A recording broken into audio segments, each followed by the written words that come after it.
Homeopathy के बाद भी आप अपना क्लिनिक खोल सकते हैं। गवर्नमेंट जॉब्स हैं, लेक्चरर या कॉस्मेटिक फील्ड में भी, और भी बहुत सारी जॉब हैं, बहुत सारी अपॉर्चुनिटी हैं जो आफ्टर बीएचएमएस आपको मिल सकती है। डॉक्टर्स काफ़ी दूर बैठे हैं और वो जापान से न्यूयॉर्क में सर्जरी कर दे रहे हैं। एआई डेवलप हो चुका है मेडिसिन फील्ड में। 10-15 साल बाद बीएचएमएस या होम्योपैथी का जो फ्यूचर है वो क्या रहेगा विद एआई। अगर आप किसी भी पेशेंट का ट्रस्ट बिल्ड कर पाते हैं, किसी भी पेशेंट को अगर ट्रीट करते हैं, तो वो सबको जाके बताएगा कि इससे मैं ठीक हुआ। आपका ट्रस्ट भी बिल्ड होता है और आपकी अर्निंग भी उससे जो है बिल्ड होती है। यस। बहुत से स्टूडेंट्स का ये मानना है कि बीएचएमएस डॉक्टर्स जो होते हैं they earn less than the MBBS doctors. तो ये कहाँ तक सही है और कहाँ तक मिथ है?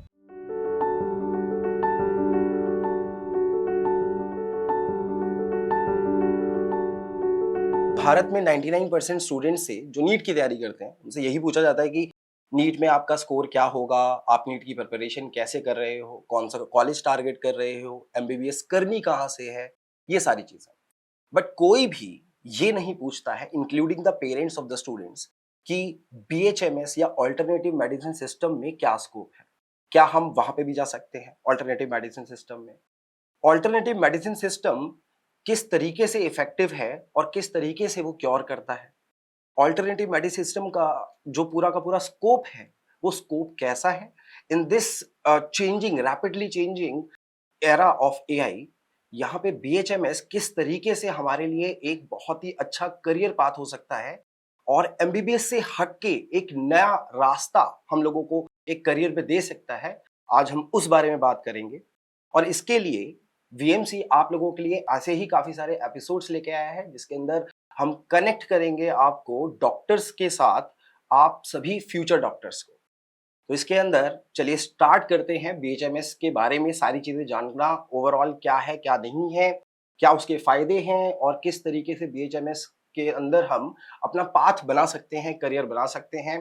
तो चलिए शुरू करते हैं द वन विद बीएचएमएस। हमारे पास आज इसी सारी सवालों का जवाब देने के लिए डॉक्टर मनीषा है जो कि 10 years of clinical experience रखती हैं। Ma'am, it's an honour to have you. Thank you so much for having me here. मैं डायरेक्टली बेसिक से शुरू करता हूँ। जनरली जो हमारे पास क्वेरीज आती है बच्चों की वो यही होती है कि होम्योपैथी क्या है, ये ऑल्टरनेटिव मेडिसिन सिस्टम ओरिजिनेट कहाँ से हुआ है और ये कितना पुराना सिस्टम है हमारे पास पूरे ऑल ओवर द वर्ल्ड में, और आज के ज़माने में इसकी क्या खासियत है। होम्योपैथी जो है इसका ओरिजिन जो है जर्मनी में हुआ है और इसके जो फादर थे वो थे डॉक्टर सामुएल हैनमन, जिन्होंने लाइक क्योर्स लाइक इस कॉन्सेप्ट पर होम्योपैथी को स्टार्ट किया है। इसका मतलब ये होता है कि कोई भी मेडिसिन अगर हम किसी हेल्दी पर्सन पर प्रिस्क्राइब करते हैं, वो ही जो है अगर किसी डिजीज पर्सन पर प्रिस्क्राइब की जाती है तो उसके सिम्टम्स को क्योर करती है।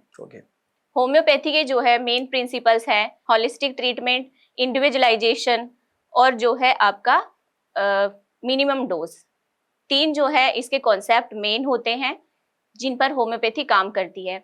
मिनिमम डोज, इसमें मैक्सिमम डाइल्यूशन होता है तो होम्योपैथी का कोई साइड इफेक्ट नहीं होता है। इंडिविजुअलाइजेशन का मतलब है कि आप एक ही मेडिसिन को या अलग अलग इंसान को सेम मेडिसिन देने की जरूरत नहीं होती है। अगर सेम सिम्टम्स के साथ वो होते हैं उनको जो है आप डिफरेंट मेडिसिन से क्योर कर सकते हैं। होलिस्टिक का मतलब होता है कि आप पेशेंट को होल क्योर कर, इसमें आपके चाहे फिजिकल सिम्टम्स हो, चाहे मेंटल सिम्टम्स हो या जो है आपके इमोशनल सिम्टम्स हो, होम्योपैथी जो है पेशेंट को होल क्योर करती है। इमोशनली भी, या जो कि आज की रिक्वायरमेंट है, लोग बहुत स्ट्रेस में हैं, स्टूडेंट्स काफी स्ट्रेस में, एंड बीएचएमएस आप कह रहे हैं कि इमोशनली क्योर करती है। That's a very good thing. So ma'am, इसमें मैं ये भी पूछना चाहता हूँ आपसे कि जो एमबीबीएस पेरेंट्स बोलते हैं सेफ है, बीएचएमएस रिस्की है, तो इसके बारे में आपका क्या एक ओपिनियन है? होम्योपैथी भी सेफ होती है। कई बारी लोग जो है एमबीबीएस जो नीट का एग्जाम क्लियर करने के बाद एमबीबीएस में गवर्नमेंट कॉलेजेस मिलते हैं नहीं मिलते हैं, वो डिपेंड करता है। तो बच्चे क्या करते हैं कि आप 1 साल ड्रॉप करेंगे, 2 साल ड्रॉप करेंगे, इसमें क्या होता है उनके जितने भी प्रीशियस ईयर है वो निकल जाते हैं। उनको कोई अल्टरनेटिव ऑप्शन नहीं दिखता है। लेकिन बीएचएमएस को अगर देखें आप, अगर उसके बारे में आप अवेयर होंगे, उसके बारे में जानकारी होगी, तो आपके पास एक जो है मेन अल्टरनेटिव ऑप्शन होता है BHMS। होम्योपैथी जो है ऐसा नहीं है कि आप इसे चूज करने के बाद आपका फ्यूचर अनसेफ होता है, फ्यूचर को लेकर भी और जो आपकी फाइनेंशियल कंडीशंस के हिसाब से भी अगर आपकी प्रैक्टिस अच्छी होती है तो आप होम्योपैथी चूज कर सकते हैं। होम्योपैथी के बाद भी आप अपना क्लिनिक खोल सकते हैं।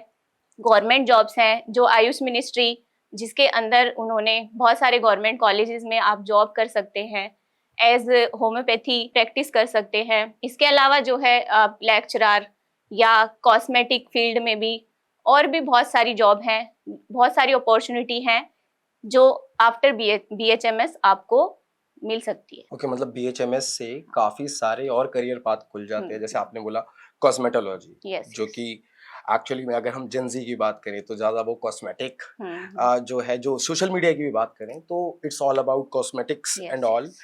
तो कॉस्मेटोलॉजी के अंदर भी काफी BHMS के बाद काफी स्कोप है। और एज काउंसलर भी आप प्रैक्टिस कर सकते हैं जो मैं भी कर रही हूँ।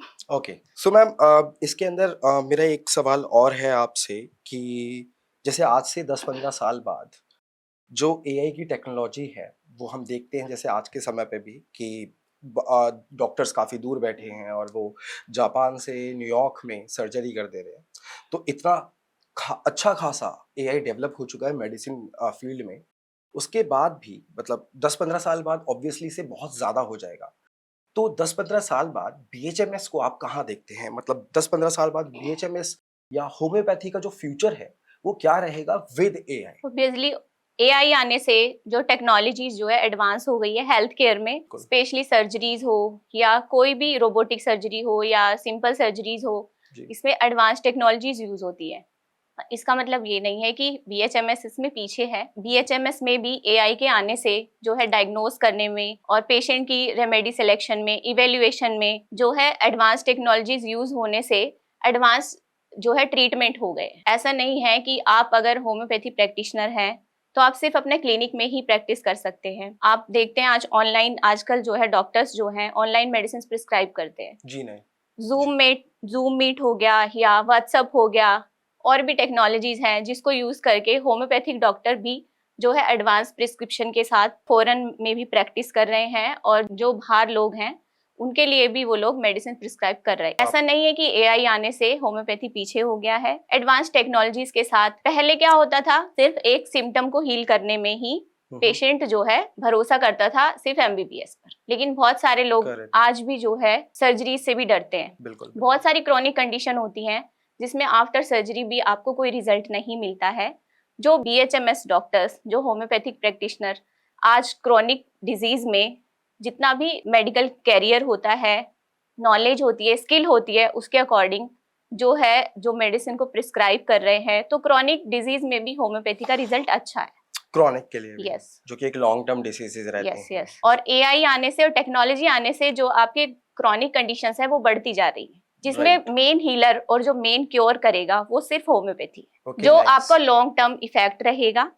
तो ऐसा नहीं है कि AI आने से या टेक्नोलॉजी आने से आप पेशेंट को जो है होल क्योर या आप जो है एडवांस टेक्नोलॉजीज के साथ आगे नहीं बढ़ सकते हैं। तो जो भी होम्योपैथिक प्रैक्टिशनर होगा उसको अप टू डेट रहना पड़ेगा और अपनी प्रैक्टिस में AI के साथ साथ जो है एडवांस टेक्नोलॉजीज को यूज करना पड़ेगा। सो बेसिकली जो भी AI के साथ टेक्नोलॉजी आ रही है वो AI तो BHMS को वीक नहीं कर रही है, BHMS को और स्ट्रॉन्ग कर दे रही है। Yes yes. एंड प्लस जो आपने बताया कि ऑल ओवर द वर्ल्ड, मतलब एज अ BHMS प्रैक्टिशनर मैं ऑल ओवर द वर्ल्ड सारे पेशेंट्स के साथ में कनेक्ट कर सकता हूँ, जो कि एक बहुत अच्छी बात है। एंड जो AI है वो वहाँ पे हेल्प करेगा सिर्फ और सिर्फ जो एक्चुअल जो कॉज है, कॉज को पता लगाने में। And one of the most important thing जो आपने बोली वो मुझे बहुत अच्छी लगी कि जो पेशेंट होता है होम्योपैथी उसको ओवरऑल हील करती है। मतलब वहां पे अगर हम बात करें सर्जरी की, तो सर्जरी के बाद जनरली लोगों में एक डर होता है, सर्जरी से पहले भी और सर्जरी के बाद भी, वो काफी बेड रेस्ट हो गया, काफी दवाइयाँ हो गई ताकि वो जो उनका एक पर्टिकुलर वुंड है वो सही हो जाए। तो ये इसमें टाइम भी बहुत वेस्ट होता है और लाइफस्टाइल में एक स्ट्रेस आ जाता है। वहीं पे आपने जो बताया कि होम्योपैथी ओवरऑल हील करती है, दैट्स द वंडरफुल थिंग। मेरे ख्याल से AI इस चीज को रिप्लेस नहीं कर सकता है, द ह्यूमन टच। यस। जो ह्यूमन टच एआई में होम्योपैथी के साथ होगा वो और कहीं नहीं हो सकता, क्योंकि हम ये देखते हैं आज के टाइम पे भी कि रोबोटिक हैंड्स, बस मैं उनको एक कोड दे दूंगा और वो फिलहाल कोई भी सर्जरी कर देंगे। वहां पे एक ह्यूमन इमोशन खत्म हो गया, वहां पे जो पेशेंट की साइकोलॉजी है वैसे नहीं सोच सकता एक रोबोट। तो ये बहुत इंपॉर्टेंट है, ह्यूमन इंटरवेंशन हर ट्रीटमेंट के लिए बहुत इंपॉर्टेंट होता है। इनफैक्ट हर ट्रीटमेंट के लिए। यस। अगर सिर्फ एआई पे हम भरोसा करेंगे वो करेगा तो वो कोई चीज मतलब सक्सेसफुल नहीं होगी। तो हमें ह्यूमंस चाहिए, ह्यूमन टच चाहिए, और होम्योपैथी यही सारी चीजें देती है। ओके मैम, तो काफी अच्छा लगा ये जवाब जान के एआई के साथ, क्योंकि बहुत सारे लोगों की यही एक आज के टाइम पे यही एक बहुत क्वेश्चंस आते हैं कि एआई आएगा तो अब क्या, रिप्लेस करेगा या फिर एआई हमारे साथ काम करेगा, एंड एआई एक्चुअली में होम्योपैथी में हमारे साथ काम करेगा। सो मैम, मेरा नेक्स्ट क्वेश्चन है, ये भी काफी कॉमन क्वेश्चन है जो हमारे स्टूडेंट्स ही हमसे पूछते हैं, एंड जो क्वेश्चन है वो ये है कि एमबीबीएस के बाद जैसे एमएस और एमडी करने के लिए स्टूडेंट्स इंडिया में भी करते हैं, आउट ऑफ इंडिया भी जाते हैं, तो क्या ऐसे ही बीएचएमएस में भी एडवांस स्पेशलाइजेशन के कोर्स होते हैं या फिर बीएचएमएस के बाद डायरेक्टली प्रैक्टिस करना शुरू कर देते हैं? जब आप नीट क्लियर कर लेते हैं, जब आप बीएचएमएस कंप्लीट कर लेते हैं, उसके हम्म। बाद जो एमएस, जैसे आपको एमबीबीएस में एमएस और एमडी होता है, तो होम्योपैथी में भी एमडी होता है। होम्योपैथी में जो अप्रोच होती है, जो ट्रीटमेंट्स होते हैं, वो जो है आपकी एमडी जो सब्जेक्ट होते हैं वो आपके जैसे ऑर्गेनॉन ऑफ मेडिसिन हो गई, जिसमें जी। होम्योपैथी के प्रिंसिपल्स हैं। आपकी फार्मेसी हो गई, जो फार्मेसी है वो होम्योपैथिक फार्मेसी की बात हो रही है यहाँ पर। ओके। और आपकी रेपिटरी जो केस टेकिंग, जिसमें मेडिसिन प्रिस्क्राइब करना है, डायग्नोस बनाना, इसमें भी आप एमडी कर सकते हैं। इसके साथ साथ जो है साइकेट्री में, साइकोलॉजी में, और इसके अलावा कुछ जो है आपके मास्टर्स कोर्स भी होते हैं, जैसे आपका हॉस्पिटल मैनेजमेंट में एमबीए हो गया, एमबीए आपका पब्लिक हेल्थ केयर में हो गया। मास्टर्स जो डिग्रीज होती हैं, उसके अलावा जो है डिप्लोमा कोर्स होते हैं, जो आपके न्यूट्रिशन में आप डिप्लोमा कोर्स कर सकते हैं। इसके अलावा भी जो है कुछ कोर्सेज होते हैं जो होम्योपैथी में आप कर सकते हैं। पब्लिक हेल्थ केयर के अलावा जो है आप जैसे कॉस्मेटिक में diploma course, PG diploma course जो बेसिकली होते जी हैं, जी जी। पीजी डिप्लोमा कोर्स, स्पेशलाइजेशन के लिए। यस यस, जी काउंसलिंग में हो गया, जी। और आपका साइकोलॉजी में हो गया, कॉस्मेटिक में भी आपका पीजी डिप्लोमा कोर्स अवेलेबल है, जो आफ्टर बीएचएमएस आप कर सकते हैं। अगेन बीएचएमएस का एक मल्टी स्पेशलाइजेशन सिस्टम है, यस। मतलब कहीं पे भी एमबीबीएस से तो मुझे अभी तक नहीं लग रहा है कि एक अलग है, मतलब बीएचएमएस भी पैरेलली एमबीबीएस के चल रहा है, बस जरूरत है एक मोर, एक अवेयरनेस ज्यादा अवेयर होने की, वही इसीलिए हम लोग यहाँ बैठे हैं और बात कर रहे हैं रिगार्डिंग होम्योपैथी। सो मैम, यहाँ पे एक ये भी मेरा एक सवाल है कि जब बीएचएमएस कंप्लीट हो जाता है, उसके बाद हमने स्पेशलाइजेशन कर ली है, तो जो स्टूडेंट्स हैं वो कितना और उनको प्रैक्टिस रिक्वायर्ड होती है रिगार्डिंग द सेम थिंग कि वो फिर एक अपना एक क्लिनिक स्टार्ट कर पाए? होम्योपैथी करने के बाद एज सच आपको ज़्यादा एक्सपेंसिव नहीं करना पड़ता है। अगर आपके पास जगह अवेलेबल है, मतलब आप जो है, अगर आपके पास छोटा भी क्लिनिक है, तो आप अपनी प्रैक्टिस स्टार्ट कर सकते हैं। और इसमें जो है ऐसा नहीं है कि आपको बहुत फाइनेंशियली लोड होता है, तो आप जो है एवरेज एवरेज आप 50-60,000 तक भी अपना बिजनेस स्टार्ट कर सकते हैं। और इसमें जो है धीरे धीरे जो है, अगर आपकी प्रैक्टिस बढ़ती है, तो ऐसा नहीं है कि जैसे एमबीबीएस में बहुत अर्निंग है, बीएचएमएस में नहीं है।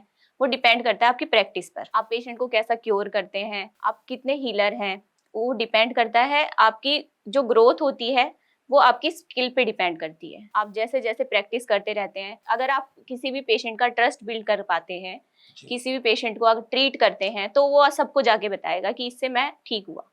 तो वो जो है आपका ट्रस्ट भी बिल्ड होता है और आपकी अर्निंग भी उससे जो है बिल्ड होती है। यस, बढ़ती है। बहुत अच्छी बात है कि एक मिनिमम इन्वेस्टमेंट के साथ एक काफी फ्यूचरिस्टिक चीज पे हम लोग काम कर सकते हैं अगर स्टूडेंट बीएचएमएस चूज करते हैं तो। सो इनफैक्ट मैं बता दूं मैम, मुझे भी बहुत पहले साइनस था और वो मेरा होम्योपैथी से ही ठीक हुआ है, दैट्स द थिंग, क्योंकि उससे पहले मैंने एलोपैथी यूज की थी काफी, कभी ठीक नहीं हुआ, एंड मेरे को पढ़ने में बहुत प्रॉब्लम होती थी, पढ़ाई करने में, and then I started taking homeopathic medicine, तो साइनस मेरा उससे ठीक हुआ। तो मैं आपकी सारी बातों के साथ फिलहाल रेजोनेट कर पा रहा हूँ, that's a good thing. So ma'am एक फन राउंड करते हैं, एक रैपिड फायर राउंड रहेगा जिसके अंदर आप मिथ वर्सेस फैक्ट में हम लोग बात करेंगे। मेरे जो सवाल होंगे वो मिथ होंगे या फैक्ट होंगे, ये आप बताइएगा, ठीक है? तो आपको जल्दी से बताना रहेगा कि कौन सा मिथ है, कौन सा मिथ जो है बना हुआ है जो, और क्या एक्चुअल में फैक्ट है। तो चलिए शुरू करते हैं। पहला क्वेश्चन ये है कि BHMS students don't study modern science और मेडिकल सब्जेक्ट्स, ऐसा है क्या? नहीं, ऐसा नहीं है। जो होम्योपैथी है, जो आपको पढ़ाया जाता है कॉलेजेस में, एनाटमी, फिजियोलॉजी, पैथोलॉजी और फॉरेंसिक मेडिसिन, जो जी। चेंज होता है, डिफरेंट जो होता है, वो है सिर्फ हमारी मटीरिया मेडिका, फार्मेसी और जो होम्योपैथी के प्रिंसिपल्स है, जो ऑर्गेनोन ऑफ मेडिसिन है। ओके, तो जो बाकी मेजर हाँ, सब्जेक्ट्स हैं, बाकी मॉडर्न सब्जेक्ट ही होते हैं। जो मॉडर्न साइंस, जो एडवांस मेडिकल सब्जेक्ट है, वो ही जो है एक बीएचएमएस डॉक्टर को भी पढ़ाए जाते हैं। ओके, तो जो एमबीबीएस के अंदर इंट्रोड्यूस होते हैं, जो हमारे एनाटमी, फिजियोलॉजी और एनाटॉमी, पैथोलॉजी फिजियोलॉजी, आपका सब पैथोलॉजी, होता है। वो सारे बीएचएमएस यस, के अंदर भी यस। है। नाइस। एंड नेक्स्ट क्वेश्चन है ma'am, homeopathy is just a sugar pill with no ऐसा इफेक्ट? नहीं है। होम्योपैथी जो है जस्ट शुगर पिल्स नहीं है। एक्चुअली होम्योपैथी की जितनी भी मेडिसिन हैं, वो जो है मेडिकली प्रूवन मेडिसिन है। जी। और उसमें जो है जितने भी प्रिंसिपल्स जिन पे होम्योपैथी बनाई गई है, जी। ये सारी जो मेडिसिन प्रिस्क्राइब हुई हैं, तभी आपको जो एज प्रिंसिपल्स के साथ उनको यूज किया गया है। और बहुत सारी क्रॉनिक डिजीज हैं जिनमें होम्योपैथी को as cure, homeopathy as whole cure जो है यूज किया गया है, तभी सारी मेडिसिन जो है आपकी अप्लाई हुई है। नेचुरल मेडिसिन हैं विदाउट साइड इफेक्ट, जो है इनको प्रिस्क्राइब करने के लिए जो है आयुष मिनिस्ट्री ने खुद अलाउ किया है। ओके, ये मतलब Yes. अप्रूव्ड ये मेडिसिन है अप्रूव्ड मेडिसिन होती पूरी की पूरी। Yes. इसमें मतलब शुगर पिल ये वाला एक ये मिथ ही है। Yes, yes. अगर हम एक लॉन्ग टर्म तक किसी चीज पे हम्म। अपने अपने आप को क्योर कर पा रहे हैं होम्योपैथी के साथ, लाइक अ लाइफस्टाइल, तो हम लोग आगे ठीक भी हो सकते हैं। उस Yes. पर्टिकुलर उसका इफेक्ट मुझे देखने को मिलेगा। बट नेक्स्ट क्वेश्चन है, there is no career scope after BHMS, ये बच्चों का मानना है या पेरेंट्स का मानना है? जैसे कि मैं पहले भी आप बता बता चुकी चुके हूँ हो, करेक्ट, कि कि अगर हम कैरियर की बात करते हैं तो होम्योपैथी में भी सेम ही होता है जैसे आपका आफ्टर एमबीबीएस होता है। जी। तो होम्योपैथी में भी आप अपनी क्लिनिक खोल सकते हैं, अपनी प्रैक्टिस कर सकते हैं। उसके अलावा आप जॉब कर सकते हैं किसी भी गवर्नमेंट हॉस्पिटल में या प्राइवेट हॉस्पिटल में। इसके अलावा आप एज लेक्चरर, कोई भी गवर्नमेंट हॉस्पिटल हो या कोई भी प्राइवेट हो, कोई इंस्टीट्यूट हो, एज लेक्चरर आप ज्वाइन कर सकते हैं। Okay, तो काफी ऐसा नहीं स्कोप है है कि होम्योपैथी के बाद कोई स्कोप नहीं है। In all direction. Yes. एक स्टूडेंट सोच सकता है after yes, BHMS. Yes, after BHMS future safe है। मैम एक लास्ट मिथ है या फैक्ट है, आप बताइएगा। बहुत से स्टूडेंट्स का ये मानना है कि बीएचएमएस डॉक्टर्स जो होते हैं they earn less than the MBBS doctors, तो ये कहाँ तक सही है और कहाँ तक मिथ है? देखो, स्टार्टिंग में तो हर किसी प्रैक्टिशनर को जो है डिपेंड करती है। ऐसा नहीं है कि एमबीबीएस के पास भी अगर आप प्रैक्टिस स्टार्ट करेंगे तो पेशेंट आने लगेंगे। जी। उसमें भी आपको पेशेंट का ट्रस्ट बिल्ड करने में टाइम लगता है। सेम वही चीज बीएचएमएस में भी होती है। अगर आप पेशेंट क्योर करते हैं, पेशेंट आपके पास एक पेशेंट ठीक होगा, वो आपको दूसरा पेशेंट बताएगा, तीसरा बताएगा। सेम वो जो है आपका एमबीबीएस में भी होता है। जी। अर्निंग के उसमें देखा जाए तो एमएस जो स्पेशलिस्ट होते हैं, स्पेशली सिर्फ उनकी अर्निंग आप कह सकते हैं कि बहुत ज्यादा होती है। लेकिन अगर होम्योपैथी में भी अगर आपके पास स्किल है और आप प्रैक्टिस अच्छी करते हैं और आपको पेशेंट अगर ट्रस्ट बिल्ड कर पाते हैं, तो अर्निंग आपकी होम्योपैथी में भी एमबीबीएस की जैसी ही होती है। क्योंकि मेन जो मोटिव है दोनों मेडिसिन का, वो चाहे वो पेशेंट को एलोपैथी क्योर करना होता है, चाहे वो होम्योपैथी, पेशेंट को क्योर करना। एंड अगर पेशेंट क्योर कर पा रहे हैं तो फिर इसमें अर्न लेस या अर्न मोर वाला एक कंपैरिजन एक्चुअली में फिट ही नहीं होता। दोनों काफी अलग मेडिसिन है बट उनका जो मोटिव है वो कॉमन है, ये बहुत अच्छी बात है। And this is the reason कि दोनों जो डॉक्टर्स हैं बीएचएमएस एंड एमबीबीएस वो इक्वली अर्न कर सकते हैं। यस। काफी अच्छा लगा आपसे ये सारे सवाल जानने के बाद। होम्योपैथी का जो एक रिकॉग्निशन है, जैसे आपने बताया कि वो ब्रिटिशर्स लेके आए थे इंडिया के अंदर, तो जो होम्योपैथी का रिकॉग्निशन है अब्रॉड में, उसको हम मानते हैं कि वो बिल्कुल जीरो है। और अब्रॉड में एमबीबीएस या फिर जो एलोपैथिक मेडिसिन होती है वो ज्यादा प्रिवेल कर रही है। तो ये किस हद तक मैम मिथ है या फैक्ट है? ऐसा नहीं है। होम्योपैथी का जो है सिर्फ इंडिया में ही स्कोप नहीं है, बाहर जैसे यूके हो गया, ऑस्ट्रेलिया हो गया, आपका ब्राजील हो गया, बहुत सारी ऐसी कंट्रीज हैं जहाँ पे होम्योपैथी का स्कोप है, as like in India. Germany तो खैर, जर्मनी में तो ओरिजिन ही हुआ है, तो जर्मनी एज यूजुअल होम्योपैथी अभी भी वो वहाँ पे यूज की जाती है, तो ऐसा नहीं है। और जो इंडिया वाले डॉक्टर्स हैं, इंडिया में भी रहकर जो है फॉरेनर्स को मेडिसिन प्रिस्क्राइब कर सकते हैं। ऐसा हम नहीं बोल सकते कि इंटरनेशनल लेवल पे जो है होम्योपैथी का कोई स्कोप नहीं होता है। मतलब प्रॉपर एक रिकॉग्निशन है, Yes. वहाँ पे भी लोगों को दोनों के बारे में इक्वली आइडिया है Yes. कि मैं एलोपैथिक की तरफ जाऊंगा तो क्या होगा, और मैं अगर होम्योपैथिक की तरफ जाऊंगा तो मैं ओवरऑल हील होऊंगा। वो सभी को रिकॉग्निशन है इस बात का। नेक्स्ट क्वेश्चन है, homeopathy and allopathy can not be used together, क्या ये मिथ है या फैक्ट है? होम्योपैथी और एलोपैथी कर सकते हैं दोनों मेडिसिन साथ में, अगर आपको कुछ कंडीशंस होती है लाइक बीपी, शुगर, थायराइड, कुछ क्रॉनिक डिजीज होती हैं जिनमें हमें जो है एलोपैथिक डॉक्टर्स के साथ कोऑर्डिनेशन करके, और जब भी कोई पेशेंट जो एलोपैथी ले रहा है, डॉक्टर को जो है ये बात जरूर बतानी चाहिए कि वो होम्योपैथी स्टार्ट कर रहा है, क्योंकि ये सारी ऑटो इम्यून डिजीज होती हैं। कई बारी क्या होता है, अगर हम एक मेडिसिन प्रिस्क्राइब करते हैं तो शुगर लेवल एकदम से एलिवेट होता है, और मेडिसिन को हम एकदम से स्टॉप नहीं कर सकते हैं। एलोपैथी मेडिसिन को हम जो है क्रॉनिक कंडीशंस को ठीक करते हुए धीरे धीरे करके हम डोज कम करते हैं। ओके, टेपर डाउन करते हैं। हाँ, पहले हम डोज कम करते हैं ताकि, और हमें रहे कि वो जो पेशेंट हमारे पास दवाई ले रहा है वो अपने डॉक्टर को ये जरूर बताए कि मैं होम्योपैथिक दवाई ले रहा हूँ इसके साथ साथ, तो उसके अकॉर्डिंग जो है हम मेडिसिन जो है एलोपैथी और होम्योपैथी को साथ में यूज कर सकते हैं। हाँ, हम कर सकते हैं, और धीरे धीरे allopathy with coordination with the patient के साथ, विद अदर डॉक्टर। ओके, ठीक है। ओके मैम, ये हमारा एक लास्ट क्वेश्चन है इस पॉडकास्ट का कि आप फ्यूचर डॉक्टर्स यानी हमारे नीट के जो एक्सपीरियंस होते हैं उनको एक क्या गोल्डन एडवाइस देना चाहते हैं? देखो, आप जो भी पढ़ाई करते हैं, आप कुछ भी पढ़ाई करो, चाहे आप एलोपैथी करो, होम्योपैथी करो, या कोई भी मेडिकल सिस्टम, चाहे वो आयुर्वेदा हो, सिद्धा मेडिसिन हो, या कोई भी, आप उसमें आप एक्सीलेंस रहो, आपकी स्किल अच्छी हो, आपको नॉलेज हो। कोई भी डॉक्टर जो है आपका जब डॉक्टर बनता है तो मेन उसका काम होता है हीलिंग। सिर्फ कोई भी डॉक्टर जब पढ़ाई करता है तो उसका ऐसा नहीं है कि आप डॉक्टर बन गए तो आपको अर्निंग ही आपका पर्पस है, या आप सिर्फ अर्न करने के लिए ही वो करियर चूज कर रहे हैं। आपका जो मोटिव होना चाहिए वो पेशेंट हीलिंग पे होना चाहिए। एक डॉक्टर जो है पेशेंट की लाइफ सेव करता है, और डॉक्टर पे जो है हर कोई इंसान भरोसा भी करता है। तो एक जो डॉक्टर की फील्ड होती है वो एक भरोसे वाला फील्ड होता है। तो आप जो करियर चूज कर रहे हैं, आप अर्निंग से ज्यादा पेशेंट क्योर में आप ध्यान दीजिए। पेशेंट को एज होल क्योर करने की कोशिश करें, ना कि सिर्फ इतना पैसा हमें कमाना है, अर्निंग हमें करनी है।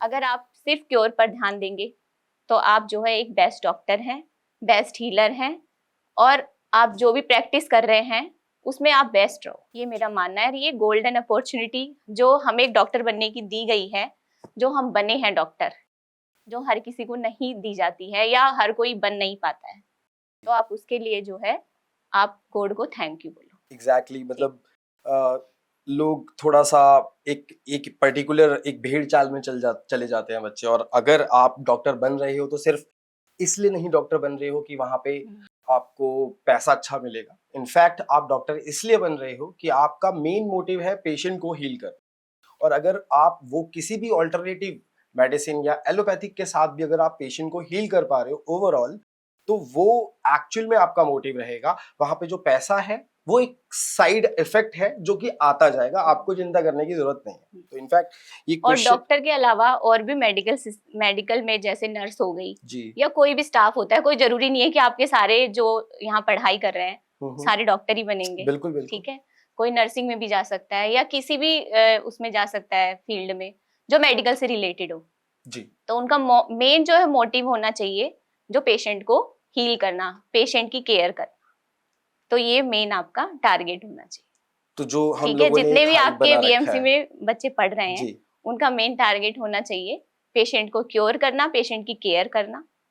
जो आज आप कहीं पे भी जाके देख लो किसी भी हॉस्पिटल में जी, जो नहीं किया जाता है, जो मैंने देखा है। जी नहीं, मैं आपके साथ एग्री करता हूँ, क्योंकि कहीं पे बिजनेस और कमर्शियल पॉइंट ऑफ व्यू ज्यादा रहता है, और पेशेंट की हीलिंग पे कम ध्यान रहता है। एंड ऑफ कोर्स हम सभी लोग इनके एग्जांपल्स कहीं ना कहीं लाइफ में देख चुके हैं। सो इनफैक्ट आपका जो मानना है, आपका जो एक पूरा ओपिनियन है इसको लेके कि हमारा मेन पर्पस होना चाहिए हीलिंग, अगर जो बच्चे हमारे साथ तैयारी और कर रहे हैं पेशेंट केयर।